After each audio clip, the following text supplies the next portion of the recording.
Hello everyone, welcome back to the channel. Let me show you how you can fix your GCash developer option. Now don't forget to hit that like and subscribe and hit the notification bell so you're updated whenever we upload a new video. Stick until the very end so you don't miss a single detail. Now what we're gonna do right here is let's go ahead and clear our GCash cache. So let's go into our settings and then go all the way down until we can see our apps right here.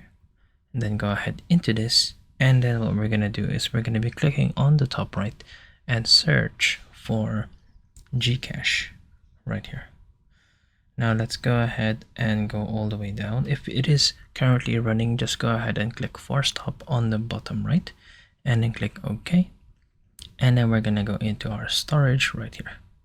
Now go ahead and click on clear data on the bottom left and then go ahead and click delete.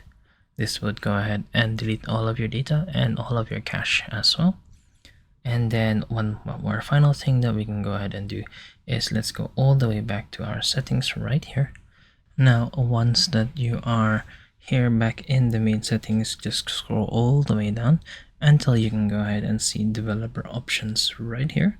So go ahead and click on this, and then what we're gonna do is we're gonna go ahead and turn this off. So if you cannot see this developer options, it means that it is currently off. So just go right on ahead and restart and update your GCash right here. So as you can see, when I go all the way down, it is no longer there. We have turned off developer option. And there you go.